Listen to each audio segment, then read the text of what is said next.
Another chaotic finish from the Pistons and the Knicks. Memphis finally made things interesting against OKC, while the three-time MVP was furious at his entire team in LA. But we gotta start in Detroit, where we witnessed an all-out war on the court from start to finish. Matter of fact, the fans didn't have time to find their seats yet when the first scuffle broke out. With a whistle, it's away from the ball, and Towns and Harris kind of going at it. Crashing each other, and Duren is involved. This is exactly what playoff basketball should be. The Knicks won game 1 by 11. Oh, look at that. Down went Thompson, long shot, won't go for... Here's that screen. Oh, look at that shot there by Towns. Now that's what I call a good old screen, Cat. And on the next possession, he got the ball trailing and... It's Towns trailing and firing the three and nails it over Cunningham. The opening quarter turned into a three-point shootout actually between Towns and Tim Hardaway Jr. Hart is watching Thompson. Werther puts in every time. There's a long shot. Another three. Home record of 22 and 19. One shot will drop. It's a three. And Hardaway knocks in his 12th point. Couple threes. Here's another one. Good. Towns hits a third three. But like we started the quarter, that's how it ended, with some non-basketball activities. Oh, here we got some pushing at the other end. Gotta be Reed careful and Towns. If you're Reed, you got to be careful, understanding Stewart is not available tonight. I like how the cameraman turned to Beef Stew on the bench, who was in street clothes. Anyway, at the start of the second quarter, we got the most chaotic sequence of the game. Robinson with the ball. Here comes Bridges. Robinson a scream, and a 15-footer is good. Rebound by Howland. Quick outlet thrown wildly away, but Bridges can't save it. And the Pistons control. Cunningham drives. Collision. Knocked away. Schroeder there. Picked up Anunoby. Inside. Bridges. What defense by Howland. What defense by Detroit. Schroeder.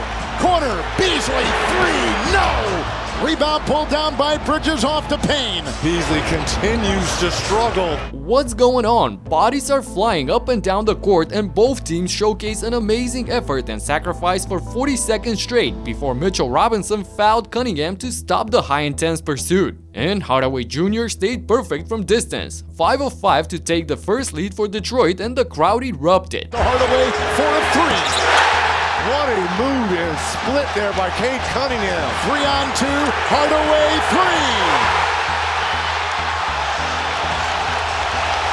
3. On this play, Cade got called for the charge on Brunson, and on the timeout, he had some words towards him when Papa Brunson stepped up to defend his son. Brunson and Cunningham having words, and we've seen some chippiness so far in this game, and it continues. The crowd didn't like that, so they gave Brunson the Draymond treatment.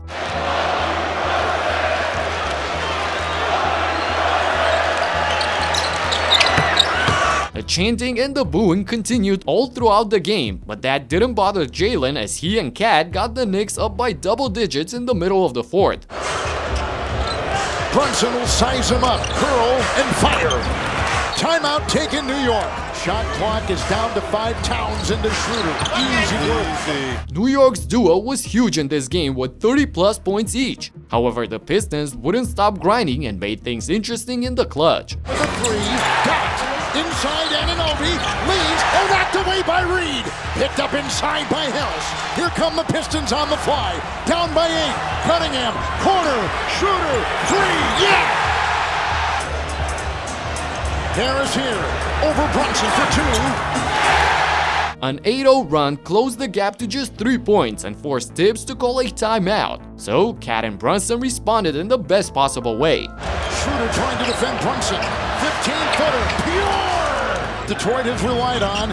Towns tonight, though, has won it. Nice series of moves to get open and hits the J. Up by 7 and under 3 minutes to go, the Knicks played great defense for 23 seconds, but then Jalen Duren appeared in the right spot to tip in the dunk off of Hardaway's missed 3. And after an offensive foul by Towns on the other side, Cade Cunningham wastes no time at all attacking the rim and... Big possession for the Pistons, knifing through. Cunningham scoops and scores! Cade cuts it to 3 again and has a chance to get it to 1 or even tie the game here, but... Cunningham will dance. Oh, he got by Anunoby.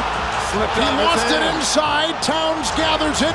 Brunson will swerve, drive, and score! Great defense by Cat, and then the layup in transition by Brunson for a 4-point swing. Next trip down the court, it's Captain Crunch time again. Brunson will drive, Schroeder will defend, and down it goes! Brunson coming up big, 26. After winning the award for the most clutch player of the season, Brunson appropriately goes on to score 10 of his 30 points in the last 4 minutes of the game. He really is cold-blooded. The last minute of the game seemingly lasted for an hour. All you need to know is that the Pistons proceeded to make 3 shots from downtown while the Knicks were making their free throws, leading us to this bizarre ending. They want to shoot a 3, let them.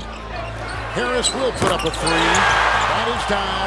1 point game, 1.5. Brunson got it. Fouled with 0.5. Yep, they did foul. With 0.5 on the clock, Brunson makes the first and then obviously plans to miss the second, so the time would run out. But check out what happens. He did miss on purpose. There's the buzzer. Game No one over. touched it. No one touched it. The buzzer shouldn't have gone off. But it did. And now the discussion with a 2-point New York lead. The Pistons timekeeper accidentally or intentionally sounds the buzzer before the players touch the ball, forcing the refs to stop the game and award an out-of-bounds possession to Detroit. And with that, giving them a real shot for the win. This is unheard of. And if you're Robinson, you can't cross the plane.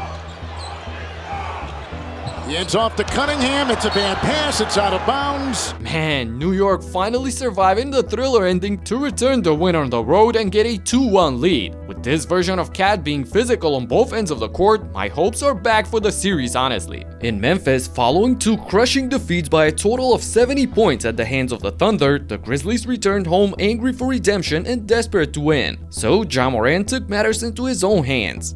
Morant steps back, tough shot to get his first bucket. Morant against Caruso underneath, just too much. Spent most of that first quarter on the bench. Morant from deep, got it. Morant was the best player on the floor, scoring 15 points in 15 minutes of action with Caruso as his primary defender, mind you. And he wasn't riding solo. Scottie Pippen Jr., as if possessed by the spirit of his legendary father, played the best half of his life, shooting unconscious from deep. That SGA floater ending in 8:01, and Pippen Jr. already's got his second 3-ball tonight than we've seen from SGA in the series. Pippen red hot. Pippen exploded for 23 points on 5 of 6 from downtown in the first half. The energy in the arena was contagious. Then Ja Morant took it to another level when he burst out on the fast break for the open dunk. Pippen picks SGA And the floodgates have opened in Memphis. as Ja Morant gets the fast break point and a little bit of extra. This is playoff basketball. It was clear that he was out to make a statement. And in a similar possession, up by 27 points, Memphis's fairy tale would come to an end because Look out.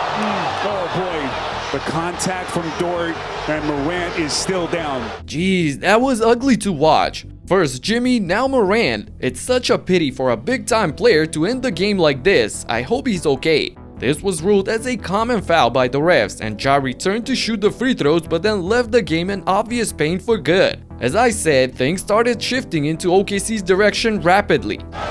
SGA, cash money from deep. Jalen Williams probing. Right here. Holmgren Has been dials tough. it up again from deep. Williams, Aldama on a switch. Williams fires and hits.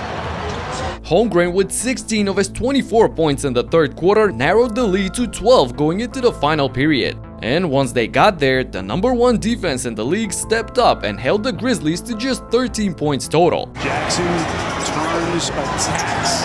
Holmgren on the help.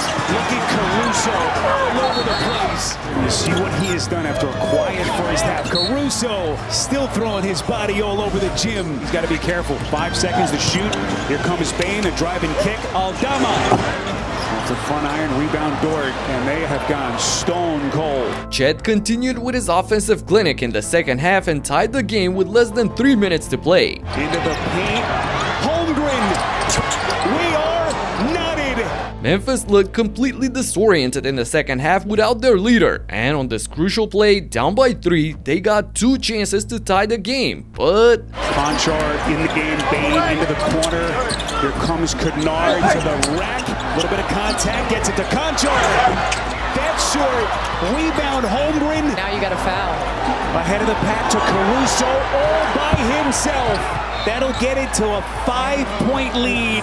Caruso seals the largest halftime comeback in playoffs history after the Grizzlies blew a 26-point advantage. Would it be different if Ja hadn't got injured? Absolutely, but that's a sport, in most cases beautiful, but sometimes ruthless. Moving on to Los Angeles now, where the Clippers played their first ever playoff game in their new state-of-the-art arena. We even had some active NBA legends in attendance. Okay, Kai, former teammates of DeAndre Jordan. The fans were fired up from the jump, but Aaron Gordon wasn't fazed one bit. Here's Gordon.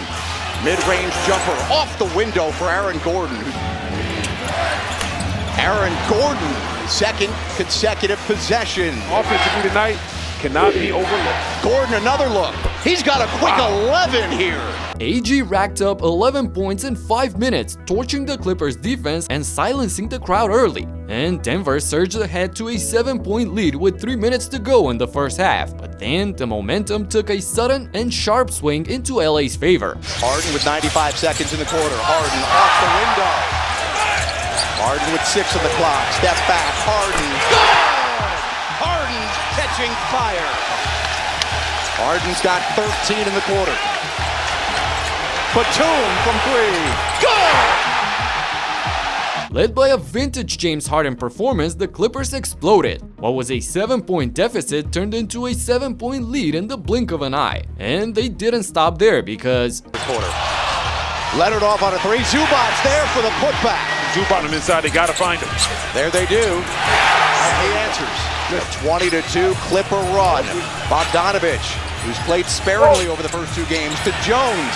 The ball has healing power. In less than 5 minutes of action, LA flipped the script with a 23-2 huge run and had their new home buzzing like never before. The fans on the wall even pulled out their horse heads when Nikola Jokic went to the line to shoot free throws. That's ridiculous. Anyway, the Beard continued to cook and scored all of his 20 points in the first half, and once they grabbed a double-digit lead, the Clippers didn't look back. Extra possession. Harden and the foul. Leonard with 5 on the game. Down low, whips it down. That's the exclamation point. In the second half, LA just compounded the lead with Kawhi, Powell, and Zubac doing most of the damage. And check out Jokic just fuming on the bench during a fourth quarter timeout. He had the most harmless triple-double of his career with 23 points, 13 rebounds, and 13 assists, but to no avail, as the Clippers stormed on their way to a dominant 34-point victory and now lead the series 2-1. Another wild playoff day, and if you thought that the game between the Knicks and the Pistons was physical, you gotta check out the WrestleMania that took place in the clash between the Rockets and the Warriors. Click right here and talk to you in the next one. Peace out.